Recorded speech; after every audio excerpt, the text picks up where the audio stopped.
Hi guys, welcome back. I'm here with Saurabh Misra from Codeflash. Thank you for joining me. My pleasure.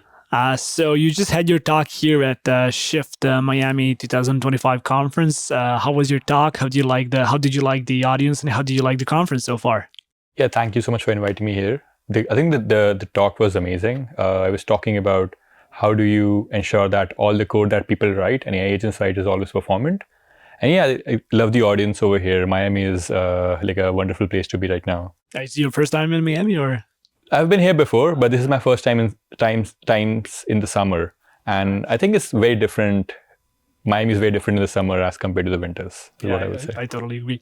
So, what is basically Codeflash, and how do you help developers? Codeflash is an automated code performance optimization tool. So Codeflash uses AI to figure out, hey, what's the best way you could have written this for maximum performance? So yeah, we'll help developers write performant code as well as be able to optimize all the existing software they have to run a lot faster. Yeah. So you mentioned that you guys work on code performance. What would be like some of the APCs that anybody who's kind of interested in this field of work should kind of follow? So how do you basically guys make code run faster? Yeah, so we use LLMs to figure out so we analyze the code and then we ask LLMs essentially to, hey, could you make this run faster? And then the LLM doesn't really know, so it makes a lot of guesses. So we sample a lot of these optimizations, and then we generate a lot of test cases for the original code. And then we run those test cases and understand, hey, how does the code actually behave in reality? And then we swap out that code with the new optimizations and then run it again. And then we see, hey, you know what, is this optimization also behaving the same way as before? And if that's the case, we benchmark it and we figure out, hey, is it actually faster? So we do this search and figure out, hey, you know what you just wrote, if you had written this other way, it would run like 2x, 3x faster. So that way, we can automate performance optimization itself. No, that's really interesting. Thank you.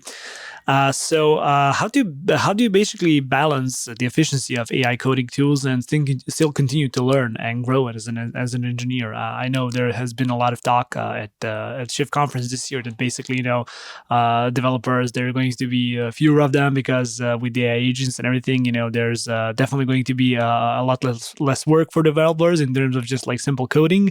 That the majority of work is going to be basically shifting to kind of organizing and managing agents. So how do you basically still continue to learn and grow as an engineer and then also utilize AI tools?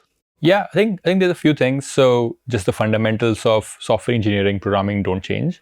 So I think people who understand these really well can make really great software. So learning never really stops, to be honest, as software engineers, and then that's a separate thing. And then I think like with AI agents, like for example, I use AI as a replacement for Stack Overflow in a way as well. So just asking it pointed questions and then learning, oh, this is how it's done. So that like how it helps with learning. And I think most importantly, like what you were alluding to before was, I think like AI is really makes developers a lot more productive. So it sort of like increases the leverage. So instead of like being 1x, developers can easily become 5x, 10x. So get a lot more done a lot quicker. And that is great, right? There is always new things to write and ship. And then with this, like teams or developers can ship a lot more, a lot quicker. And that's like what we've been seeing with these AI agents. Yeah, I totally agree. So like you just mentioned like some of the best features of basically using like coding agents and basically using AI as a developer. Are there some hidden costs of basically using these AI coding assistants? Yeah, so there are certainly hidden costs as well. I think one of them is that the developers may not understand what's happening in the code itself so much, and that leads to poor design decisions. So you may like not architect it correctly, or you may not put enough thought into how you're designing it. And I think at Codeflash, since we focus on performance, we try to understand, hey, how do AI agents work on writing performant code? And what we found is that 90% of the AI generated code is actually not performant, the AI agents fail at optimizing performance. And they just do the work, but they don't optimize it. And yeah. Or even if you ask them to optimize, they fail 90% of the times. So that's just because like some of these problems are just hard. And so what I think these problems will like solve over time. because of the solutions we are making. But then like we will have a period of time where we will have a lot of like AI slop in between, where like unless developers really put on a lot of their attention, like you may end up with suboptimal decisions, and then over time, then people have to go and like clean them up or things like that. So that's like one of the problems with using AI. But I mean, they can certainly be like improved. So, I mean, we mentioned that developers are already using AI tools these days to build products faster. But how do you see, how do you see them using today, and how do you see them using in like 2 years? Like, what would be some of the major differences, like in that time period, as this field of work is kind of really rapidly evolving, right?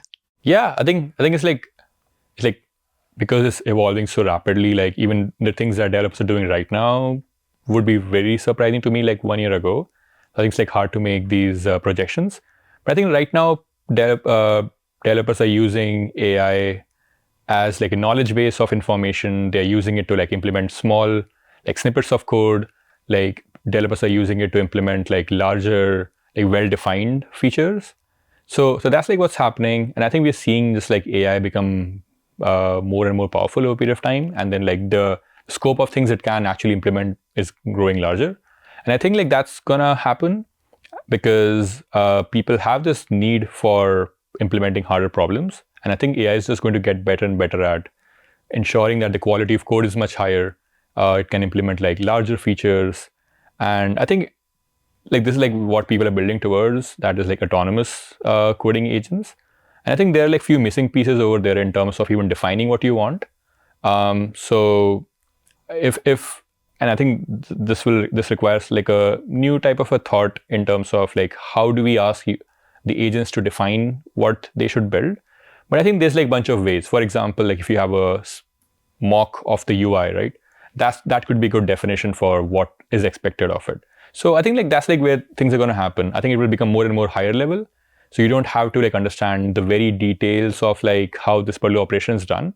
And then I think like for what we are building, for example, like we can figure out the most efficient implementations of that. So the developer now focuses more and more on like the actual high level implementation and idea. And like then the developers brings their taste in there. They understand like business, whatever requirements. And then, yeah, that's how developers get a lot more productive. And then, yeah, I mean, we have a lot more like higher quality code. Yes, their work is definitely going to evolve in that matter. And the last question is, what does it take for a developer tool startup to be successful, to actually succeed? And that's a very hard question to answer. There's like so many, one, yeah. There's so many things happen. I think like the tool just has to be useful, first of all, like solving a real problem. And then even if you are solving a real problem, which is a hard thing because these could be tough problems, even then you have to be really adopted by all these developers. And then even if you're adopted by developers, then you have to be able to monetize it. So you should be able to make money with that. So like selling to either developers or engineering companies. And when all of that happens, then you have a real company.